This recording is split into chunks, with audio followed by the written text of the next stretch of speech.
Well, our subject this afternoon is cannabis, a subject which is of interest to large numbers of people, though it's rarely discussed, and in fact seems to have attained the status of somewhat of a taboo in polite society.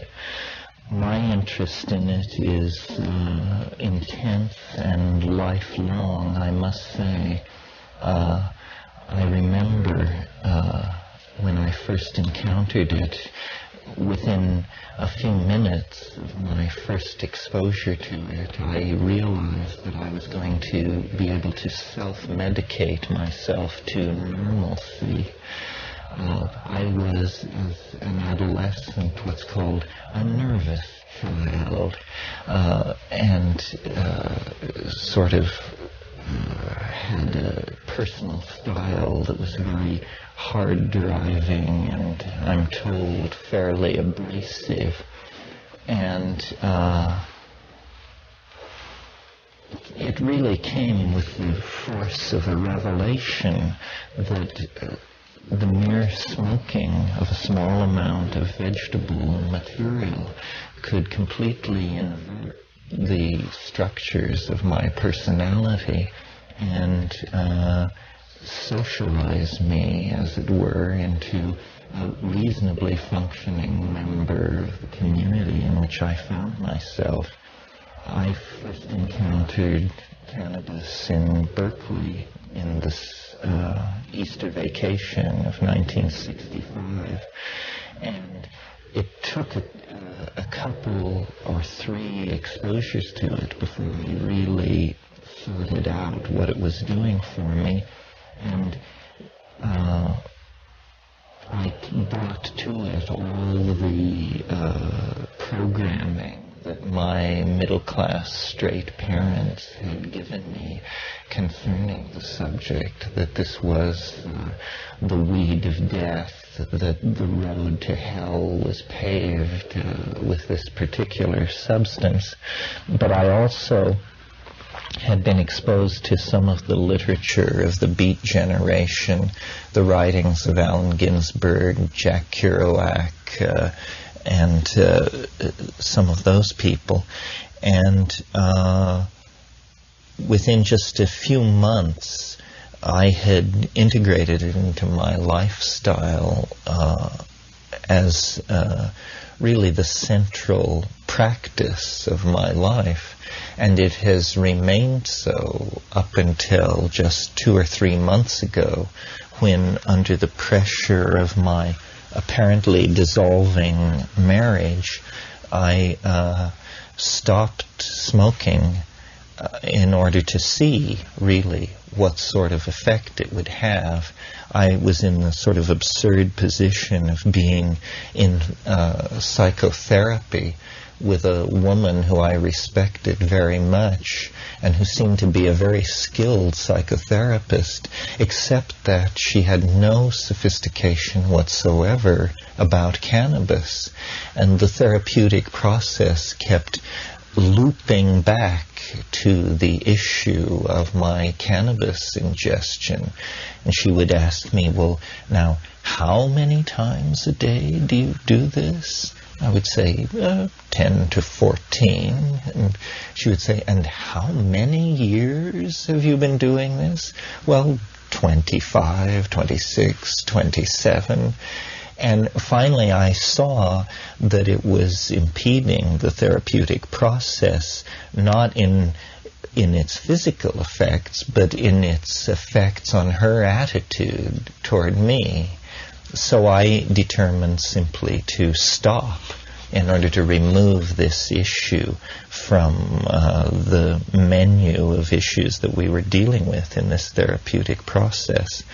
And I'm happy to report that though I was at that time the heaviest and most continuous cannabis user I have ever known or heard of, it was no big deal. I simply stopped smoking it and took up reading in the evenings, and it seemed to have no impact on my psychological organization at all, except that, I must say, my dream life became considerably more interesting in the wake of that decision.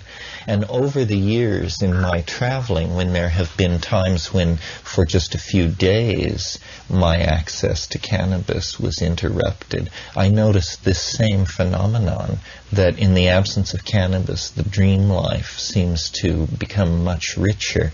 This causes me to sort of form a theory, just for my own edification, that cannabis must in some sense thin the boundary between the conscious and unconscious mind. And I sort of imagine the unconscious as a system under hydraulic pressure. And if you smoke cannabis, the energy which would normally be channeled into dreams is instead manifest in the reveries of the cannabis intoxication.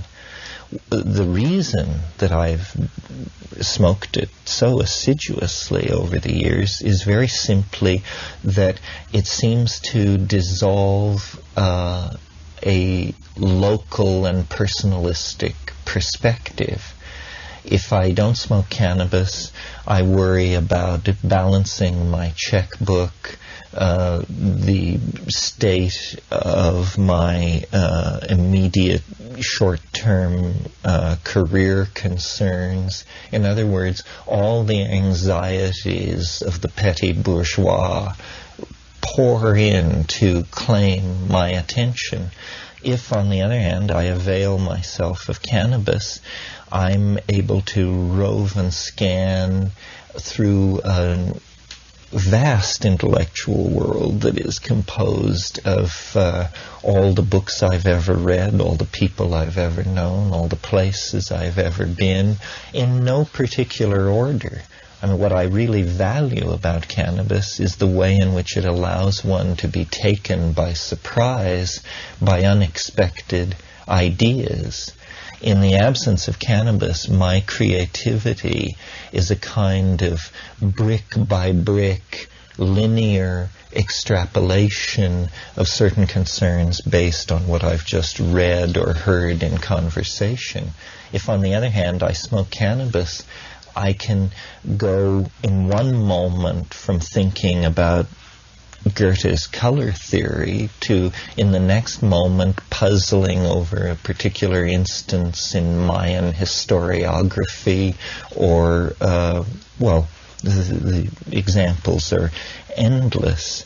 And I think that my experience is generalizable, specifically by looking at, for instance, the architectural and art historical motifs of areas of the world where cannabis has been institutionalized for thousands of years.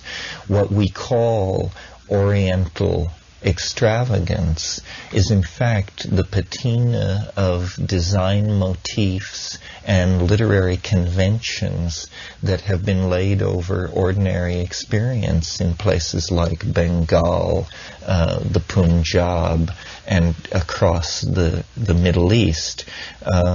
Islam is a civilization, to my mind, largely, though perhaps unconsciously, under the influence of the visions and the attitudes imparted by hashish.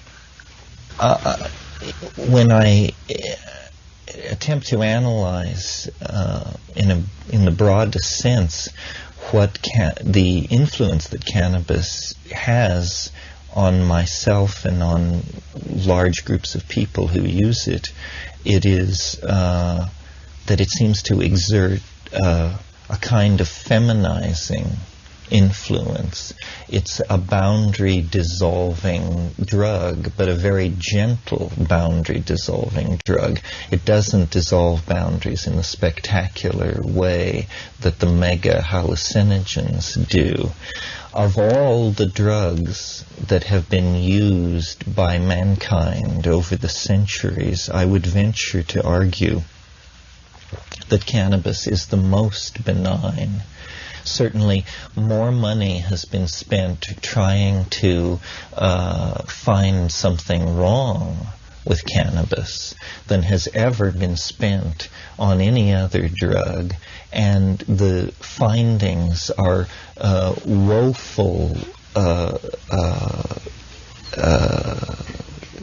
Well, there's just no support for the idea that cannabis is anything other than as benign as a drug can be when you consider that it has to be smoked. So there is the issue of the generation of tars. Now, it is true that in India, charas, which is what is smoked as the equivalent of hashish, is actually a much more complex material. Charas often contains opium, nearly always contains datura, parts of the datura plant which contain tropane alkaloids, and it usually is held together by resin binders from various varieties of pine trees. Nevertheless, apparently the smoking of charas in India is also an extremely non-destructive habit. Alcohol, on the other hand, is demonstrably one of the most destructive of all social habits. I mean, I think what a bright world it would be if every alcoholic were a pothead. What a bright world it would be if every user and abuser of speed and caffeine were a pothead. It seems to be a plant which has evolved in very intimate association with human beings from a very early time, and hence whatever deleterious effects it has, we have managed to accommodate ourselves to them very well. One of the most interesting things about cannabis as a cultural phenomenon, I think, is, first of all, notice how cannabis is the resin product of the hemp plant. The hemp plant is, since the Neolithic forward, the preferred source of fiber and cordage. And I think it's interesting to note how the language of story and the technical language of weaving are very, very similar. In other words, we untangle a narrative, we weave a story. Lies are made of whole cloth. All of these words which describe the use of fibrous materials are also the words that we use for storytelling and narrative. And I think it's because probably these two concerns, weaving and storytelling and linguistic facility, go back and find themselves in congruence in the hemp plant. The other thing that's interesting is that in the cultivation of hemp for resin purposes, for drug production purposes, all the emphasis falls upon the female plant. The male plant does not produce a usable drug material, and in fact, female plants, if in the presence of male plants, become contaminated with male pollen and then produce an inferior drug product. So hemp it literally demands the honoring of the female. Now, I'm not suggesting that this was consciously in the minds of primitive people, because the female hemp plant does not particularly appear female in any way that can be associated to human femaleness. But it is nevertheless true that hemp plants come in two very distinct forms, and we now know that one of these forms is the expression of the male plant, the other is the expression of the female plant. So waves of Gailanic resurgence that have been coming and going since the Neolithic seem to me in many cases to carry along as one of the appurtenances of the Gailanic sensibility, devotion to this particular drug and this particular plant above all others. Anybody want to jump in here? Well, only a small question to start with. Since the leaves of the male plant do have a pharmacological effect, I just wondered if you had anything to say on your experience of comparing the effects of the two.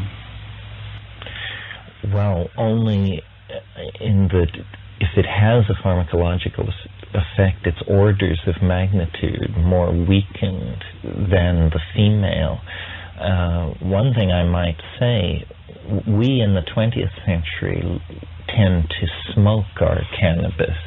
I mean, aside for the occasional holiday cannabis cookie, cannabis for us is something that is smoked. On the other hand, for the 19th century, and for all of European civilization, cannabis was something that was eaten in the form of various sugared confections that were prepared.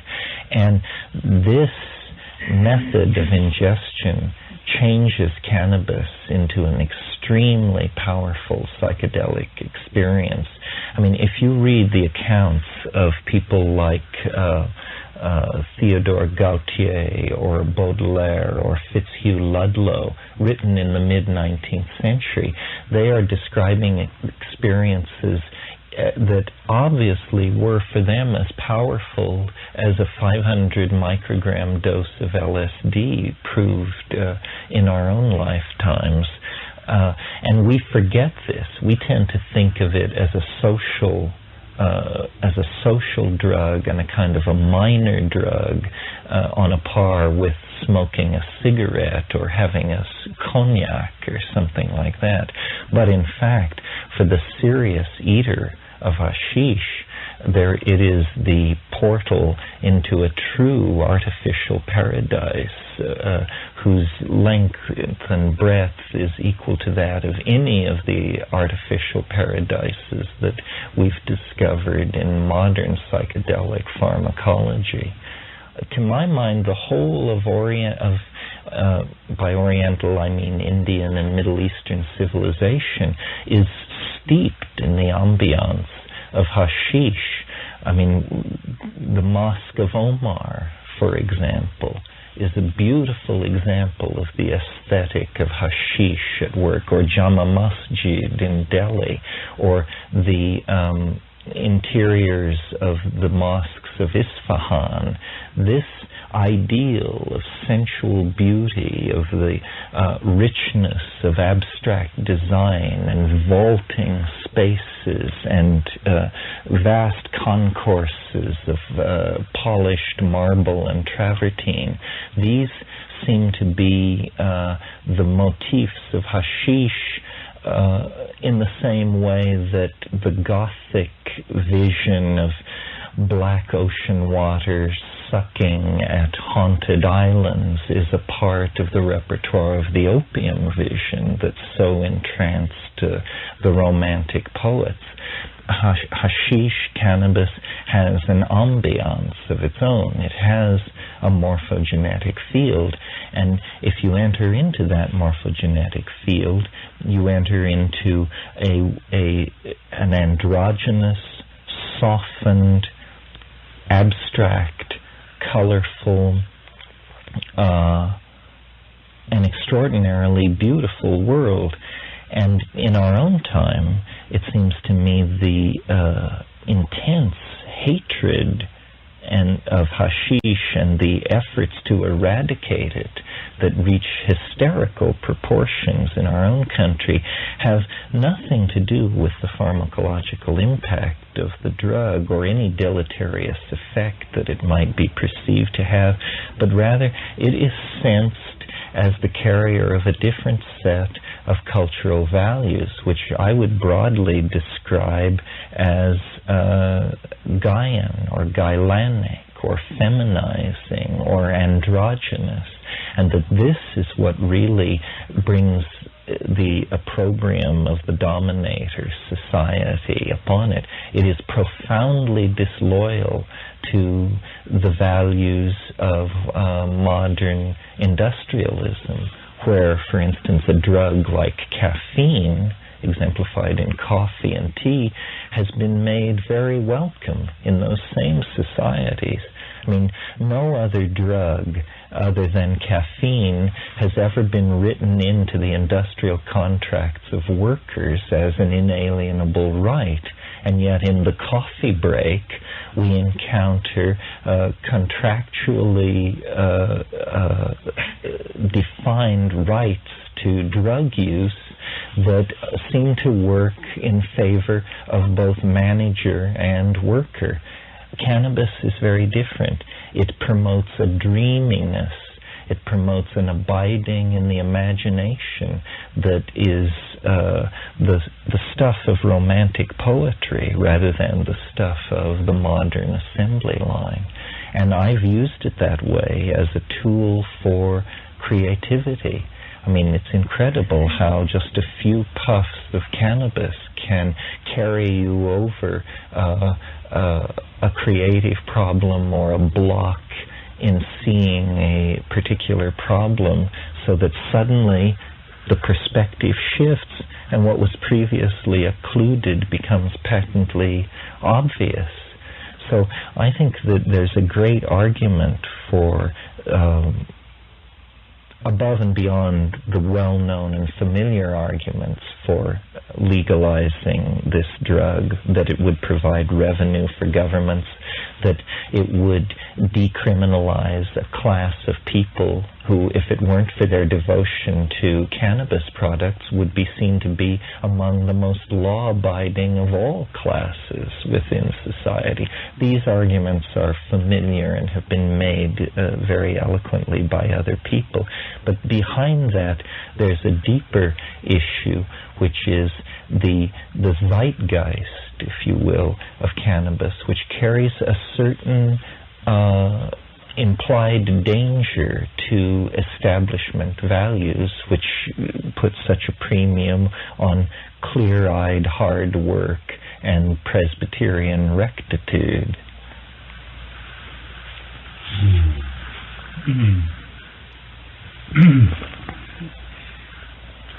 Well, I think it's interesting that in countries like Egypt and India, where cannabis has been used for millennia and accepted as part of society, that now, both under the influence of the United States foreign policy and of industrialism, there's now attempts to suppress or stamp it out. Countries like Malaya, where it's been accepted as part of Kampong life for many, many generations, now there are strict laws, draconian attempts to stop people smoking it. And death penalty. Even death penalties. So it's true that there's a shift in valuation taking place, imposed by the West, going together with industrialism, which is happening, and it's clear that this is something to do with this change in consciousness. It's also clear that in the 19th century there was a very different attitude on behalf of Western powers, and cannabis was not illegal in Western countries, and indeed in India. The British government in India operated a cannabis monopoly. The cannabis trade was the monopoly of the government, and this continued in parts of India, like Uttar Pradesh and in Pakistan, until quite recently. Maybe it still goes on. But when I was last in Lahore, in the bazaar there's a little shop which says over the door, Government Opium Shop, and this shop deals in cannabis and opium, and is still, or was still, part of the government monopoly. So different attitudes have prevailed at different times, but it's clear that the modern industrial consciousness is alien to cannabis, and I suppose it's clear that the growth of what you'd call Gaian consciousness from the 1960s onwards is closely linked to it. Most people I know who smoke it have started in the 1960s or subsequently. I know very few who were familiar with its use before then. There must always have been some, but it was presumably the explosion of consciousness in the 1960s was closely associated with the explosion of cannabis and other psychedelic substances. Well, given all these facts, and given the strong case you make for its benevolent effects, what I'm interested in is why Ralph, who was also present on the scene in the 1960s, is no enemy of the effect of psychedelics, has spent so many years as a total abstainer. Well, I'm afraid I'm going to have to disappoint you because I have an extremely positive attitude toward cannabis. I personally made the acquaintance in 1966, so a year after Terence, around my 30th birthday, and I discovered immediately on first smoking, more or less, some of these beneficial effects, even though I had no culture around the mythological interpretation and tradition of cannabis appreciation. Nevertheless, I saw at once these functions of the deconstruction of character armor and rigid mental structures opening up for free roving enormous terrains of intellectual territory, this synthetic effect of resonance between previously isolated rooms in the mental mansion. And in 1968 there came into my possession by some miracle a large amount of synthetic THC in caps, which I circulated among friends, many of whom were mathematicians. And this oral ingestion does produce, I guess, what a smoker of cannabis would call an overdose, basically, and a very, well, benign psychedelic experience. Then, after moving to Santa Cruz in 1968, where the subculture was thriving, all events were accompanied by smoking joints. And my main impression of it is what Terence described on the relationship of hemp and stories. I've learned this word diaphanous from you, Terence, thinking of triaphanous, the triaphanous web that we weave in our meetings, this kind of strong coupling, enhanced resonance was, in my experience, characteristic of the cannabis experience. So we started with the chant Om Namo Shivaya, and in India, the smoking of charas is a most commonly it's a form of puja for Shiva. Daniel Lu has emphasized the history of the Shaivite religion as preceding the arrival of the Indo-Europeans, the Aryans, into India. It's associated with the Dravidians, now laid in the south of India. And he identifies also this Shaivite religion, prehistoric religion, with Orphism in Greece. Shiva, Orpheus, this is the same. So the association of cannabis and Gyrony, I think, is a very reasonable conjecture on prehistory, that cannabis was an important crop in Crete, was an important ingredient in the Dionysian revels before alcohol took over. It was the maybe the secret and most important ingredient in the maintenance of the dynamic partnership societies of the prehistoric past. Therefore, the fact that its arrival into mass use, breaking into mass use through college campuses in the 1960s, did give birth to the hip subculture, gave rebirth to the Gailanic resurgence wave, yet another Gailanic resurgence wave in the 60s. So this is a pretty powerful benefit for the argument in favor of the free availability of cannabis in a society. It has beneficial effects, which are not only a little bit beneficial, as, for example, creativity, enhanced health, or something like that.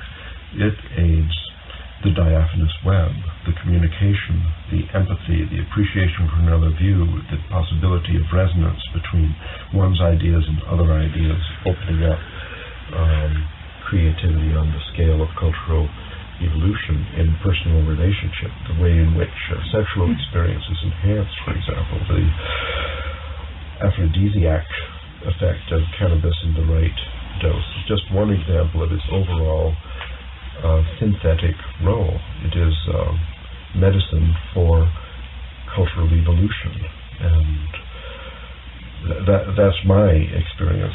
But if you want to know why I stopped, I think, during the time that I did make friends with cannabis, I was also doing LSD a lot, and then mushrooms a lot, and other psychedelics and so on. So it was sort of a package deal. I found it convenient finally to experience with the other side, an alternate behavior in which there would be a focusing on a tiny point of consciousness to a kind of focus and concentration maintained over a long period of time, which brought its own benefit, another kind of benefit. So after synthesizing and deconstructing armor and obtaining new views over vaster territories in some ways, you want to produce a product, like proving a mathematical theorem, which sometimes takes 7 years of concentration on a single point in consciousness. This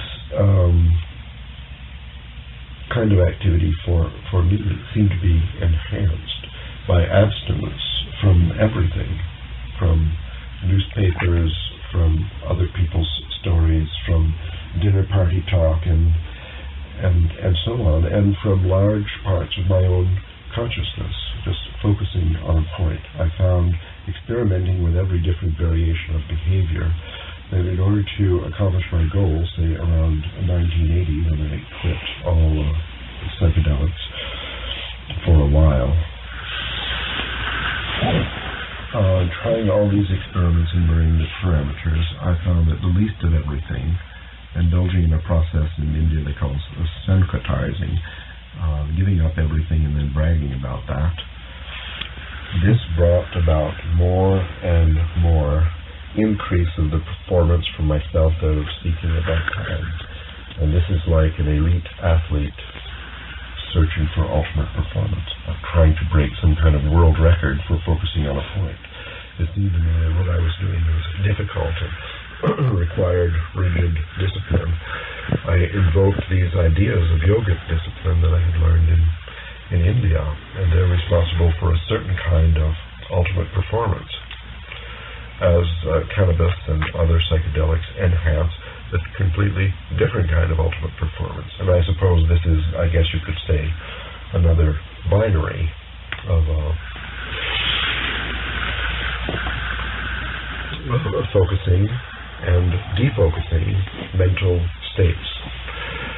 In my current state, now more than 10 years old, I realize is approaching the breaking point, and soon it may be necessary for me to relax on a fairly massive scale in order to regain novelty in my approach.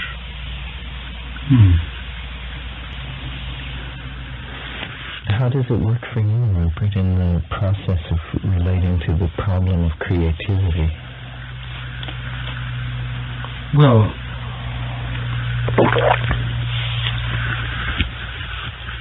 I think there are two things I'd say. One is that it seems to create a much greater sense of ability to concentrate.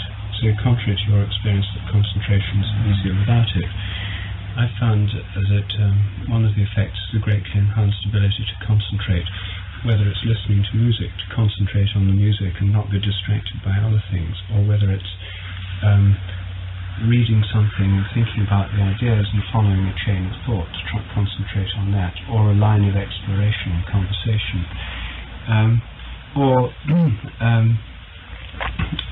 in writing to concentrate on the flow of thought and onto the expression of the words and the way in which the language can express the idea, the tremendous concentration that's required in writing something, at least which I find is necessary for writing books,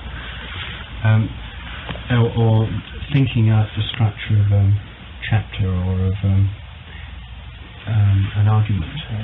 I find that it's a great aid to concentration, partly because, as Terence says, it makes it possible to enter a state where these become things of importance, and the everyday concerns about checkbooks, banks, mailing a letter, this kind of thing, become of secondary importance.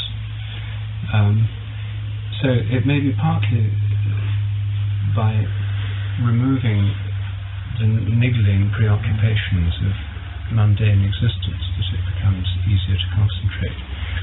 The second effect I found, which I have a great deal to thank the cannabis plant for, is that in relation to places, the spirit of places, the spirit of trees, the spirits of plants, and the spirits of sacred places too, temples, cathedrals and so on, that it gives an enormous enhancement of the sense of connection and relationship, which is otherwise normally filtered out by this chattering internal dialogue of a banal kind, which goes on much of the time.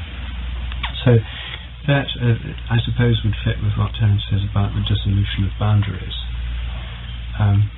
There's a much greater sense of connectedness. But there are two other things that come in train with this. One, as Terence noted, a suppression of dreams. Whenever I'm not a constant smoker, of the kind that you were, Terence, more sort of occasional. But in periods when I don't smoke at all, then I notice a much greater intensity of dreams. I remember more dreams. They seem much more vivid. Periods when I'm smoking, I don't remember dreams at all, usually. So there is this curious suppression of dreams, and I don't really know what to make of that.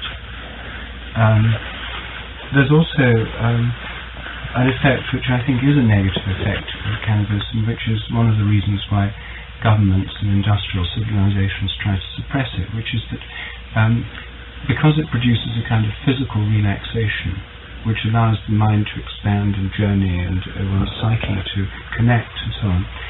This, I think, the other side of that coin is that there's a kind of toning down and tuning down of the whole springs of action of the body.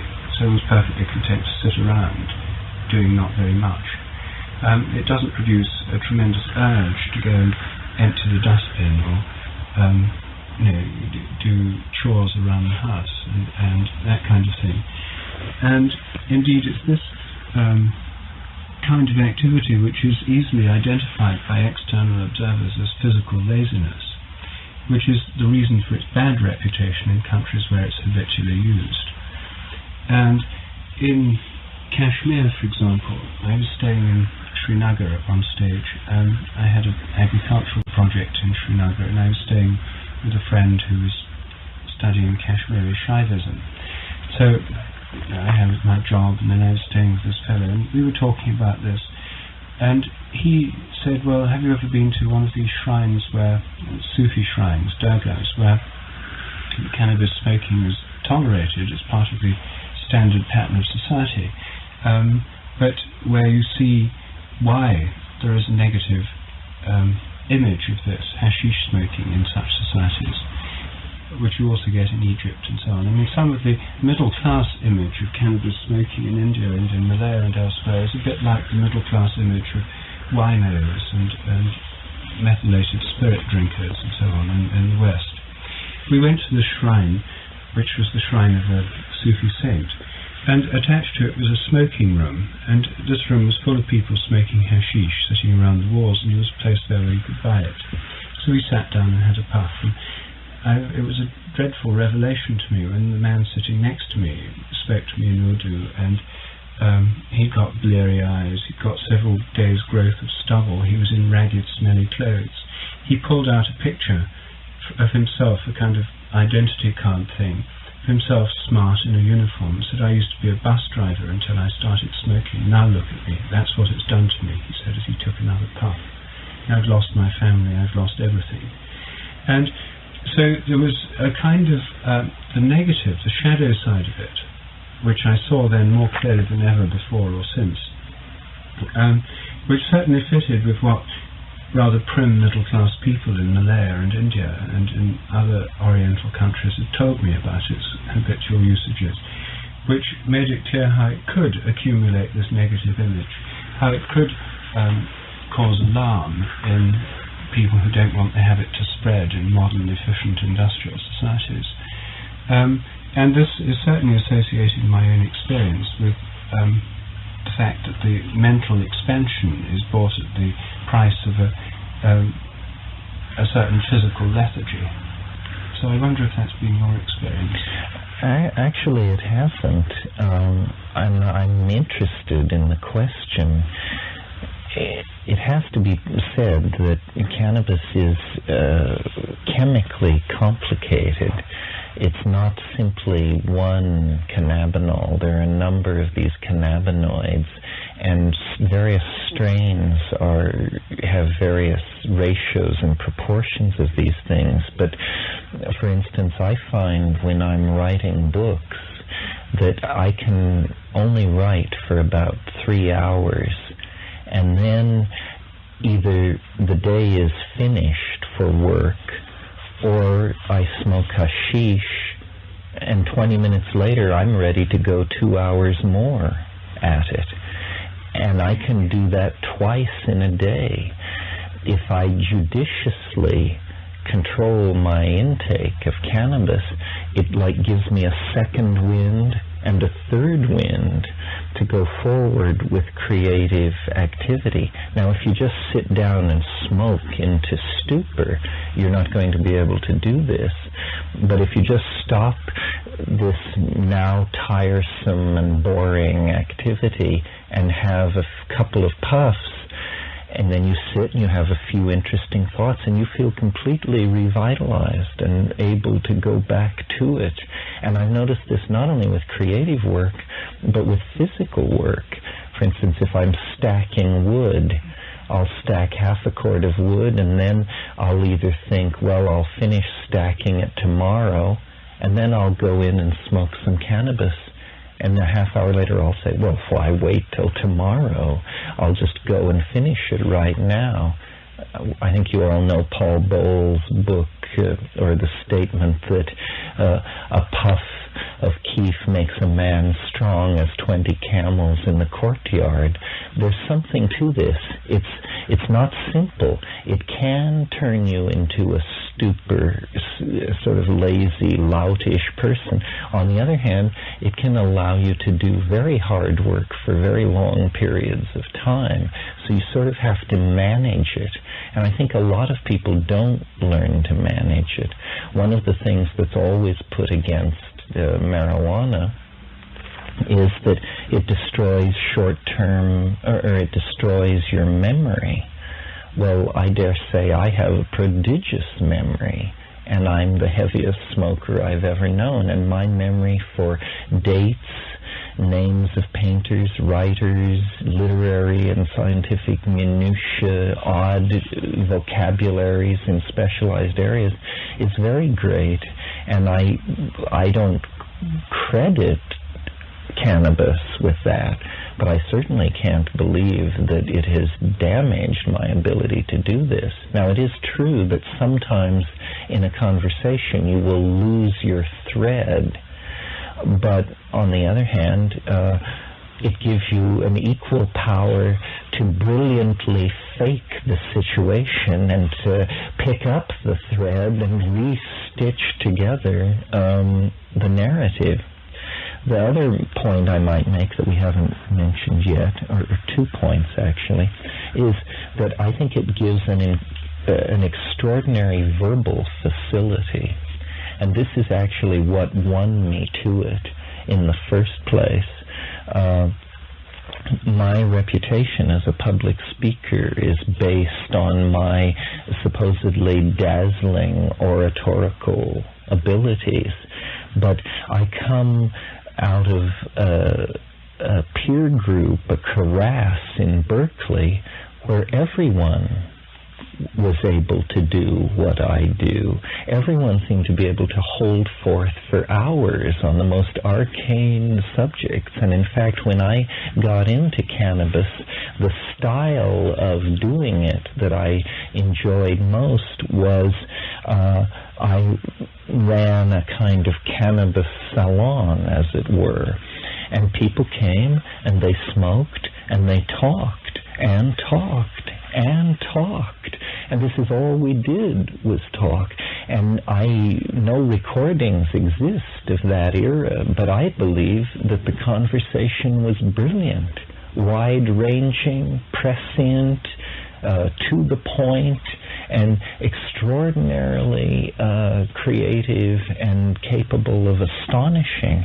And I give complete credit to Cannabis for that. I remember the second time that I smoked cannabis, I was a great fan of Herman Melville at that time, and my friend and I smoked some cannabis and then called on some young women at a dormitory that we were courting at that time, and we went into the visitors' room of the dormitory, and I was able to hold forth for an hour in a pseudo-Melvillian style. I created on the spot, without hesitation, a short story in the style of Herman Melville that was dazzling, apparently, to my hearers. Well, this is verbal facility of an extraordinary sort. The other area where I think it has an important role to play that we haven't talked about is in sexual performance and sexual stamina. When I first became sexually active, and I think this is a problem of many young men simply because they have so much juice going, is premature ejaculation. All my sexual encounters were haunted by that possibility simply because I was just so hyped up over the idea of having intercourse with someone. Well, I discovered that smoking hashish gave me an incredible ability to control my ejaculation and also my sexual stamina. So these were invaluable social skills. It gave me verbal facility, sexual stamina, control over my ejaculation, beautiful visions, a prodigious memory. It did everything but suppress appetite, which it certainly did not do. The munchies, regardless of what pharmacologists tell us about how this is an illusion, the munchies seem to be a very real part of cannabis use, meaning that 40 minutes or an hour after smoking cannabis, one does find oneself rummaging through the cupboard looking for chocolate chip cookies. But this is hardly grounds for hanging, which is the current legal response in Malaysia. My impression, Terence, is that your experience is not typical, and most of the things you described, I would say, are typical of my experience personally. And mine. But in Santa Cruz, I remember after the 60s came and went, there was, this is a community that was very involved in the marijuana trade in the 70s, let's say. There were a certain number of people who were habitual users, I would say habitual smokers, as you were, and it seemed as if they couldn't get their life together. Unlike you, they were functional, they could stack the wood, but they never got on to doing what they wanted to do. And I did begin to associate a certain subtle disorganization with their habitual smoking. This is a different, a slightly more mild form of this negative effect that Rupert described in India, where people are truly addicted and in a subhuman state. That, I think, requires taking really deep inhalations of cannabis with a chillum. But there are, let's say, for the sake of discussion, that there is a negative side beyond what you have experienced in case of heavy use. And even so, it's, I think, very modest compared to the negative side of heavy use of alcohol, and is very insignificant in comparison with the very positive effects of cannabis use in a society, which in the case of alcohol, I don't know of any. There might be, some people can tell amazing alcohol stories where they really have been able to work wonderfully while intoxicated, but basically I think it's agreed that while relaxing in small doses and good for your health, it has a negative influence. It brings up the question, then, I know you've both thought about this. Why is it, how is it that cannabis, in spite of these beneficial effects, its benignness and so on, is so strongly regulated and forbidden all over the planet now? One idea I know from previous, that since cannabis is the orphic drug, it's associated with the goddess, and then in the patriarchal takeover, of course, it was one of the things that was knocked from the pedestal along with chaos and the goddess. But even now, in this modern society where we have no recourse to these old myths and people are not really afraid of the goddess re-emerging, there's this incredibly expensive drug war going on. People are not speaking of cannabis now, I think, because the atmosphere for it is much more hostile today than even 10 years ago. 10 years ago, I used to speak about my experience with psychedelics in class. Now I wouldn't. It's better not to. Not because the police are going to come and carry me away, but the immediate reaction of these people I'm trying to communicate with is going to be very, very negative. More negative than if I was alcoholic and been put in jail for driving while intoxicated.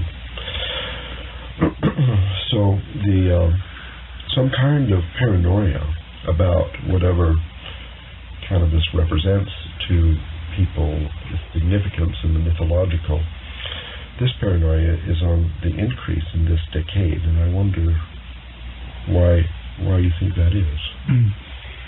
Well, first may I say that I think this paranoia is somewhat polarized in that there is a rising paranoia in the United States, which has partly been exported to countries like Malaysia.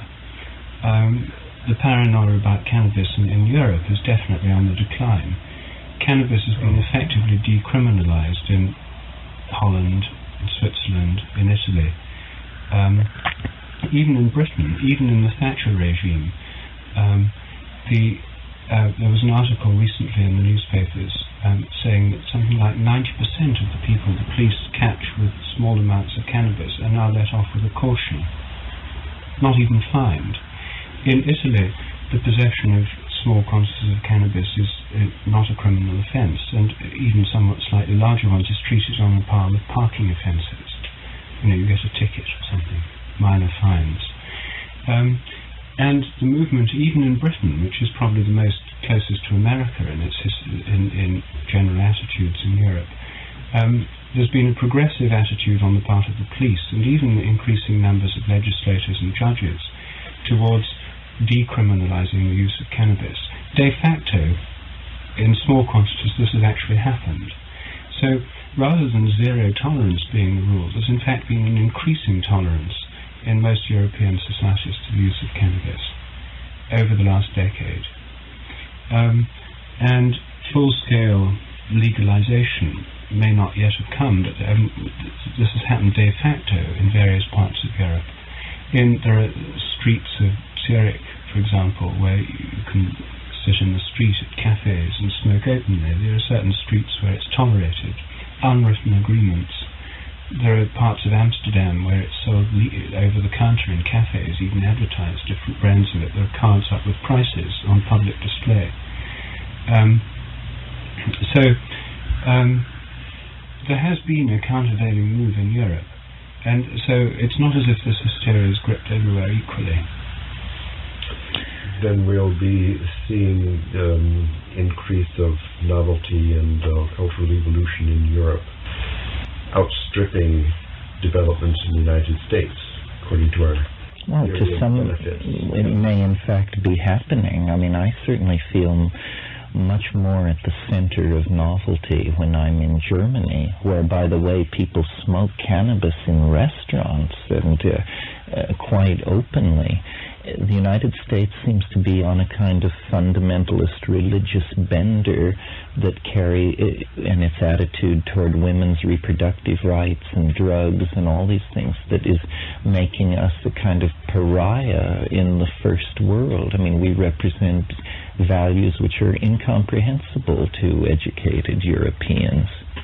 One thing that occurs to me that I'm sure Rupert would have enthusiasm for because it involves his grassroots science thing, this question of, does it make you lazy, does it give you energy, does it destroy your memory, does it enhance your memory? Because I've smoked so many years, so many different kinds of dope, of cannabis, I've come to hold pretty strong opinions about its various forms. And I think that, number one, charas is a debilitating drug. It has opium in it, it has datura in it, and it has various additives and binders that are not good. Marijuana, which is how most Americans smoke their cannabis, involves the incineration of too much inert vegetable material, so that you are getting pesticide residues, carbon monoxide, tars. All of these things are complicating the question of what does cannabis do. To my mind, the true test of whether or not cannabis is what the pharmacological effects of cannabis are, we should almost restrict our discussion to high-grade Lebanese hashish, which is truly nothing but the compressed resin of the female cannabis plant.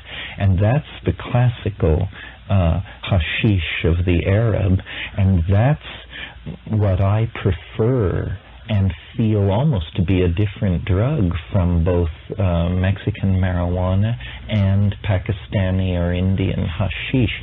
Those things do carry detrimental qualities that are not present in the pure, for instance, Three Lion or so-called red Lebanese hashish. That's the hashish that we want. That's the cannabis product that I would feel is the one that everyone should smoke before they judge or form a strong opinion about what cannabis can do. In spite of the increasingly repressive atmosphere in the United States, I imagine that marijuana smoking is still on the increase. I mean, it's very widely used, at least secretly. They claim not, but there's a decrease. Slow, slight. Tonnage. Yeah, they claim so. Still, it's sufficiently widespread that a certain amount of grassroots scientific experimentation could be going on if there was a way to share the results of the experiments. Yes, this is something that grassroots, no pun intended, grassroots science could tell us, is the relative benignity of various forms of hashish or of cannabis. Indeed, yes. I mean, this would be a fairly easy project to carry out. I mean, assuming people had access to supplies of which they could compare. Mm-hmm. There used to be testing labs available. I don't know if they still are on the streets in Berkeley or San Francisco, for example. You could take your specimen of hashish and find out if it was opiated or not. Yes, that is a simple test, but questions about tars, pesticide residues, carbon monoxide output, various methods of smoking. You'd have to have a revival of kitchen chemistry, as it were. Right.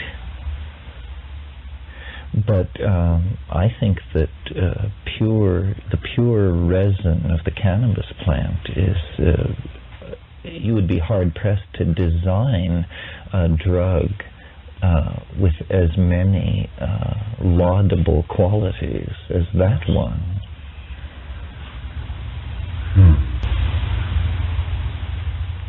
So then perhaps we should consider what would happen if the trend that's happening in Europe anyway continues, if cannabis is actually legalized, which is, as I say, it's already de facto legalized in parts of Germany, Switzerland, Italy, even to a limited extent in Britain.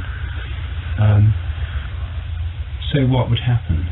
I mean, it's not a prospect I actually ever relished, because I then imagine, Philip Morris, and Anglo-American Tobacco Corporation moving into this area. And, there's no doubt the restrictions on their commercials, but the idea that this could then be a mass-marketed product, large-scale international corporations would be in on it. BCCI. Well, there'd be the main high street banks and so on would then be financing these deals rather than they'd take over the role of BCCI quite legally. Yes.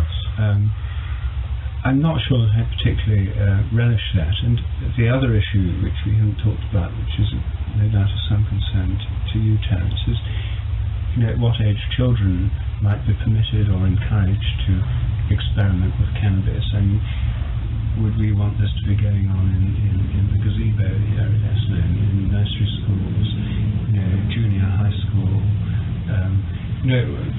If it's legalized and much more readily available, the same questions would arise already, but more so because it would be more available. Well, I prefer decriminalization rather than legalization.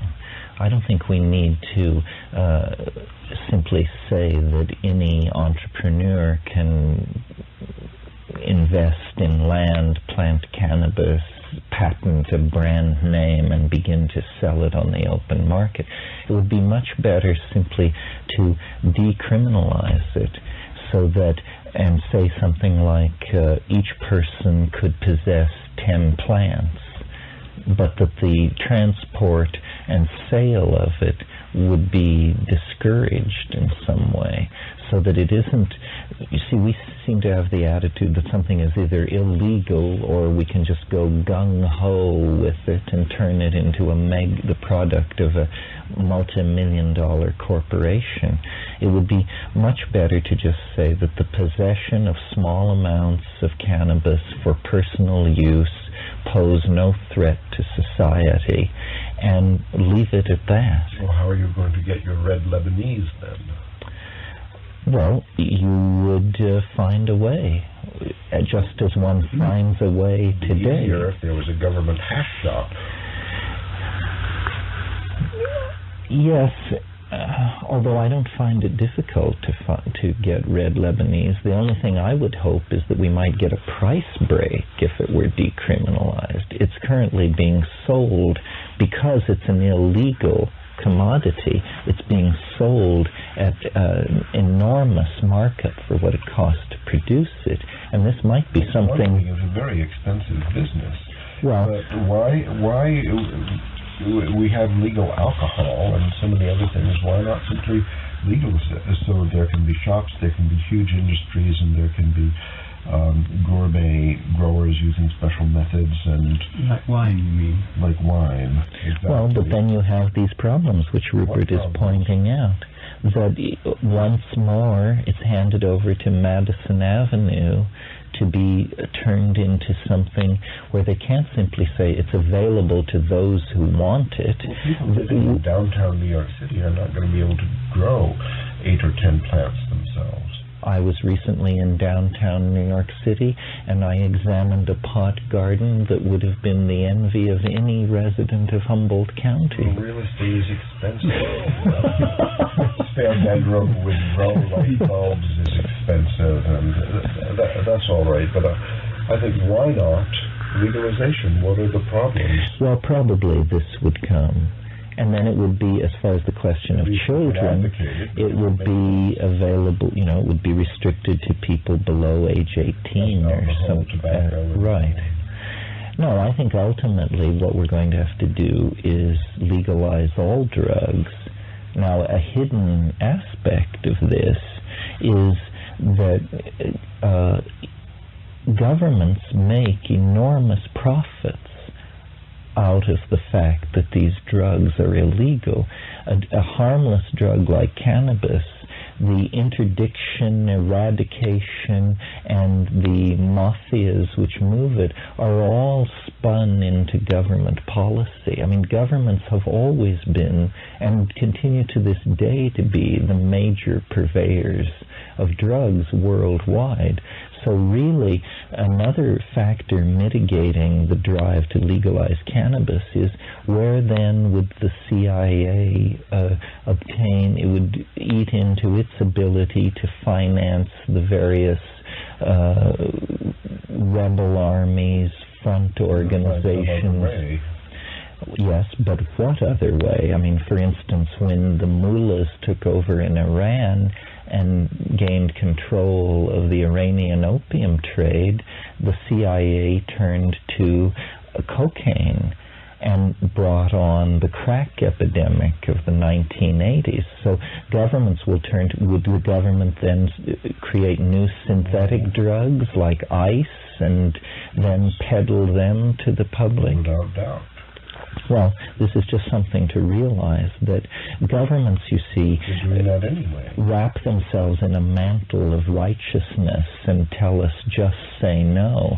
But in fact, governments are making millions off the illicit, billions off the illicit drug trade. The entire Mujahideen resistance to the Soviet occupation of Afghanistan was financed with the connivance of the CIA. Hashish was being unloaded on the docks of San Francisco in broad daylight by the metric ton at the height of the Afghan war.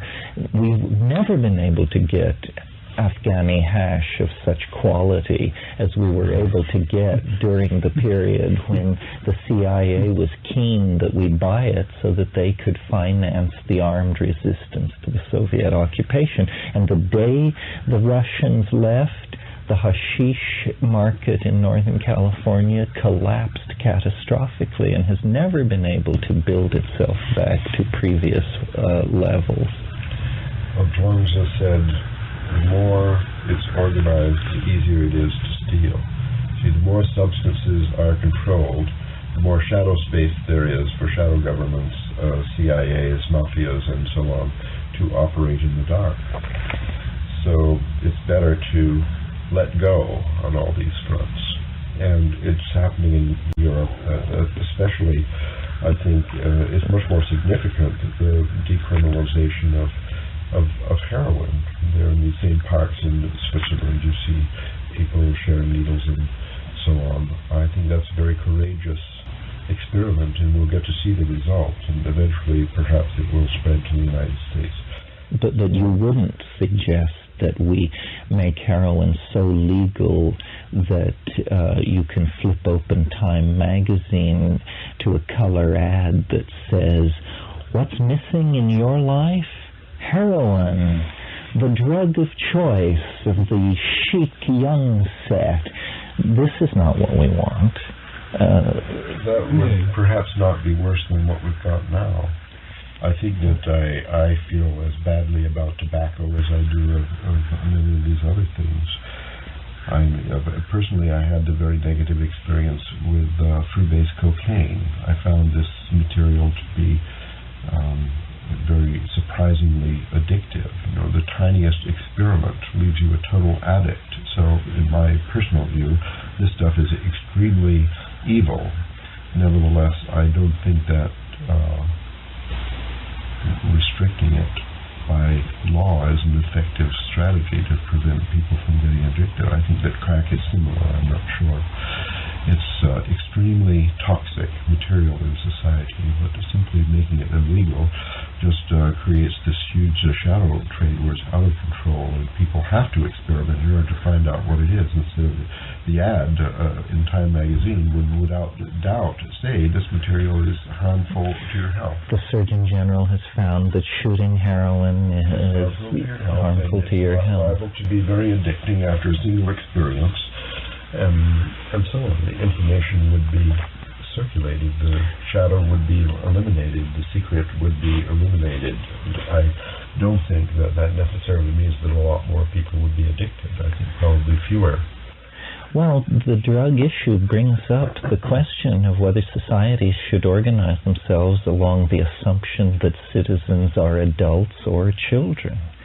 And if you view citizens as children, well, then you have to keep various things out of their hands. If you believe citizens are adults, then you have to believe that certain checks and balances will keep any negative practice from simply sweeping through society and destroying it. I believe that. I believe that if heroin were legalized, a very small number of people would destroy themselves with it, and that's their business, and society can absorb the cost of their slow suicide in the same way that we absorb the cost of the slow suicide that people undergo with tobacco and alcohol. See, here are some more questions for grassroots science. Yes, well, in this drug area, grassroots science could do amazing things. It's just that the questions are never asked by big science because it really doesn't want the answers to some of these questions. To my mind, the life, liberty, and pursuit of happiness clause of the United States Bill of Rights, if it means anything, it must mean the right to experiment with psychoactive drugs as you personally see fit. What does pursuit of happiness mean otherwise?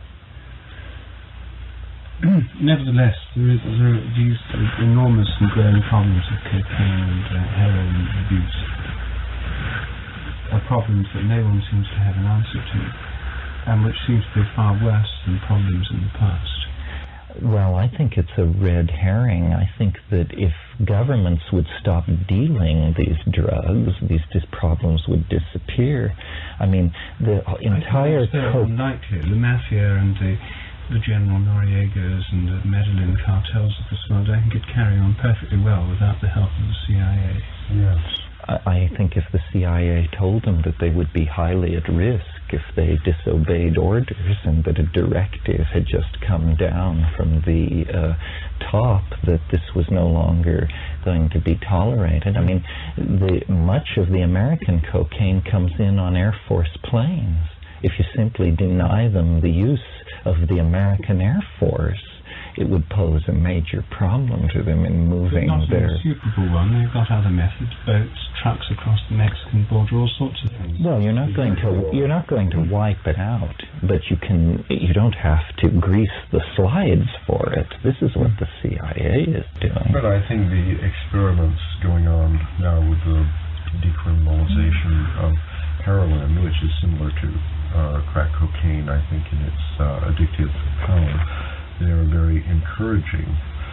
that method other than legal restriction could be successful in dealing with the crack problem? Well, for instance, take the tropanes.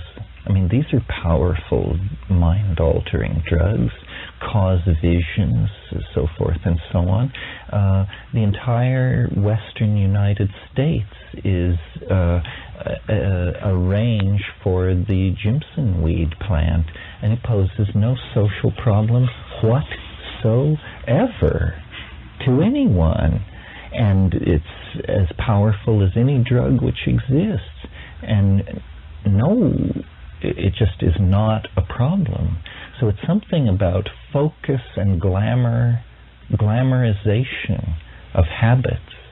There are a number of examples like this, where, well, opium poppies, for example. The garden here at Esalen has a wonderful stand of opium poppies. This is not doing anybody any harm, and I don't see people availing themselves of the raw opium which is being shed copiously just 3 steps off the path as you walk to the dining room. It's actually the legal restraint that raises the price that creates this economic attraction for the illegal substances. So the legal restraints actually create the opposite effect than they're designed for.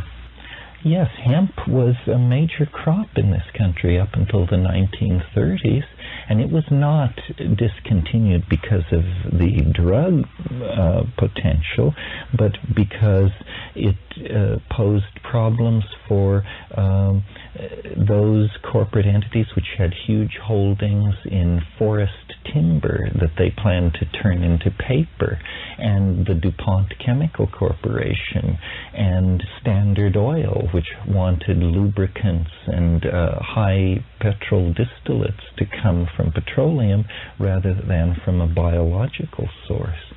So it's simply the glamorization and restriction of these things which creates artificial markets. I mean, airplane glue is an excellent example here. Airplane glue costs $1.29 a tube. Powerful drug, hallucinogenic drug, enhances sex, great drug. Only mad people avail themselves of airplane glue.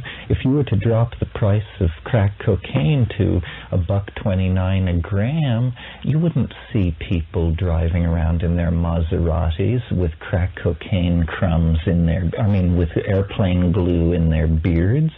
No, it would be viewed as so déclassé that no respectable person would get near it.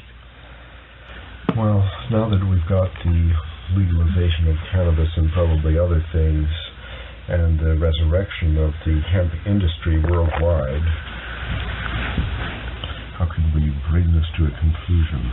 Well, I think you just did, Ralph.